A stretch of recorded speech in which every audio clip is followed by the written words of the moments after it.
Hello friends, இன்றைக்கி நம்ம என்ன பார்க்க போகிறோன்னா வடகம். அதாவது இந்த தாளிக்கிறதுக்கு யூஸ் பண்ணுவாங்கள்ல, காரக்குழம்பு, கூட்டு, அதுக்கெலாம் யூஸ் பண்ணுற தாளிப்பு தான். இப்போது இதில் என்னென்னலாம் நம்ம இன்க்ரீடியன்ட்ஸ் ஆட் பண்ணுறோம், அது எவ்வளோ ஆட் பண்ணுறோம் எல்லாமே நான் சொல்லுவேன். அதே மாதிரி இந்த வீடியோ எண்டில் நான் டைப் பண்ணியும் ஆட் பண்ணியிருக்கேன். ஸோ அதை பார்த்தும் நீங்கள் தெரிஞ்சுக்கலாம்.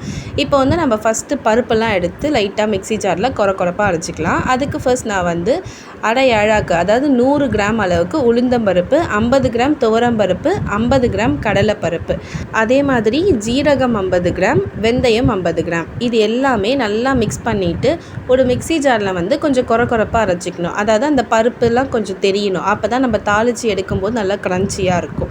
ரொம்ப ஃபைன் பவுடராக வந்து நம்ம அரைச்சிக்கக்கூடாது. நான் இதை அரைச்சி எப்படி இருக்கணுன்றதையும் காட்டிடுறேன். இப்போ பார்த்திங்கன்னா இது வந்து இந்த மாதிரி கொஞ்சம் கொரப்பாக, அதாவது அந்த பருப்பு தெரிகிற அளவுக்கு தான் இருக்கணும். ஸோ இந்த மாதிரி அரைச்சி இதை நீங்கள் வச்சுக்கோங்க. இப்போ நம்ம மெயின் இன்க்ரீடியண்ட்டுக்கு போகலாமா? அதுதான் வெங்காயம். நான் வந்து 5 கிலோ வெங்காயம் எடுத்திருக்கேன். இந்த வெங்காயத்தை வந்து நம்ம குட்டி குட்டியாக கட் பண்ணிக்கணும். ஸோ அப்போ தான் வந்து இது நம்ம வறுத்து சாப்பிடும்போது நல்லாயிருக்கும். ரொம்ப பெருசாக கட் பண்ணிக்காதீங்க. உங்களால் எவ்வளோ முடியுமோ அவ்வளோ சின்னதாக சாப் பண்ணிக்கோங்க. அப்போ நல்லா டேஸ்ட் கொடுக்கும். பெருசாக இருந்ததுன்னா காயறதுக்கும் கொஞ்சம் லேட் ஆகும். ஸோ சின்னதாக இருக்கும்போது சீக்கிரமாக காயறதுக்கு நிறைய வாய்ப்பு இருக்குது. ஸோ நான் வந்து 5 கிலோ வெங்காயமும் இந்த மாதிரி குட்டி குட்டியாக கட் பண்ணி எடுத்துக்கிட்டேன். இது கூட வந்து நம்ம பூண்டு சேர்க்க போகிறோம். பூண்டு வந்து நான் வந்து அரை கிலோ எடுத்திருக்கேன். 5 கிலோ வெங்காயத்துக்கு நான் அரை கிலோ பூண்டு எடுத்திருக்கேன். இந்த பூண்டு டேரெக்டாக நீங்கள் சேர்க்க முடியாது. இதுக்கு வந்து ஃபஸ்ட்டு கொஞ்சமாக எண்ணெய் தடவிட்டு ஒரு 1/2 ஹவர்லேருந்து 1 ஹவர் கிட்ட வெயிலில் நல்லா காய வச்சுட்டு, அதுக்கப்புறமா இதோடைய தோலெல்லாம் எடுத்துட்டு ஒரு மிக்ஸி ஜார்லேயோ அப்படிலாம் நீங்கள் நார்மலாக இடித்து கூட சேர்த்துக்கலாம். ஏன்னா இந்த மாதிரி ஒன்று பாதியமாக இடித்து தான் நம்ம சேர்த்துக்க போகிறோம். ஸோ ஒரு மிக்ஸி ஜாரில் லைட்டாக அரைச்சி இந்த மாதிரி எடுத்துக்கோங்க.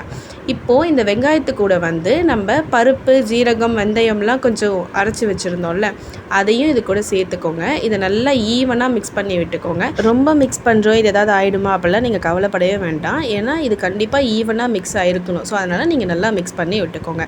இப்போ இது கூட நம்ம வந்து பூண்டு அரைச்சி வச்சுருந்தோம்ல, அதையுமே சேர்த்து அதே மாதிரி ஈவனாக மிக்ஸ் பண்ணி விட்டுக்கோங்க. இப்போ வந்து இது ஃபஸ்ட்டு டே நம்ம வந்து மிக்ஸ் பண்ணி வைக்கிறது. ஸோ இதை நல்லா மிக்ஸ் பண்ணிவிட்டு ஒரு தட்டு போட்டு மூடி வச்சுருங்க. ஸோ இது வந்து ஃபஸ்ட்டு டே.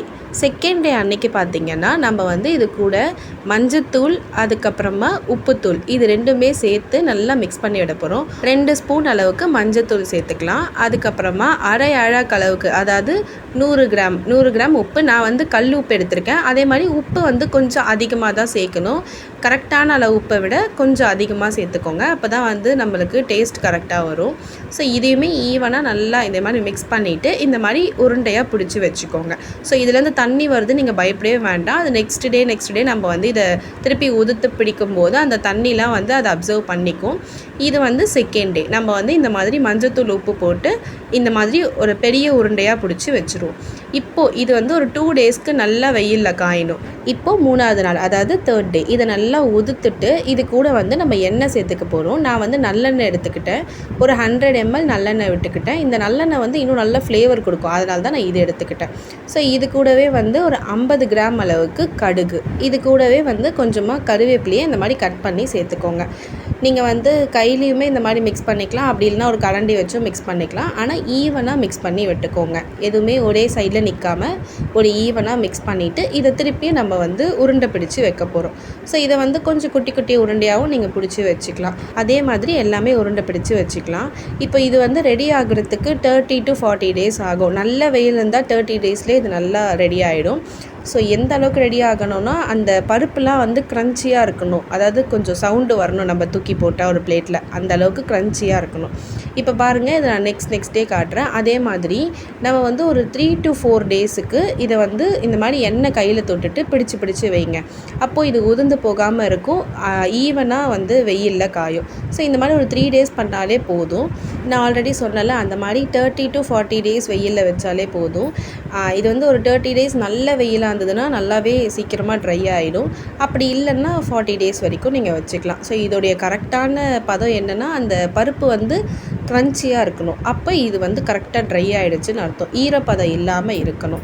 இப்போ வந்து நான் ஒரு 30 டேஸ்க்கு அப்புறமா இந்த வடகம் வந்து எப்படி இருக்குதுன்னு காட்டுறேன். பாருங்கள், நல்ல வெயிலில், இந்த மாதிரி வெயிலில் தான் நீங்கள் வந்து இதை காய வைக்கணும்.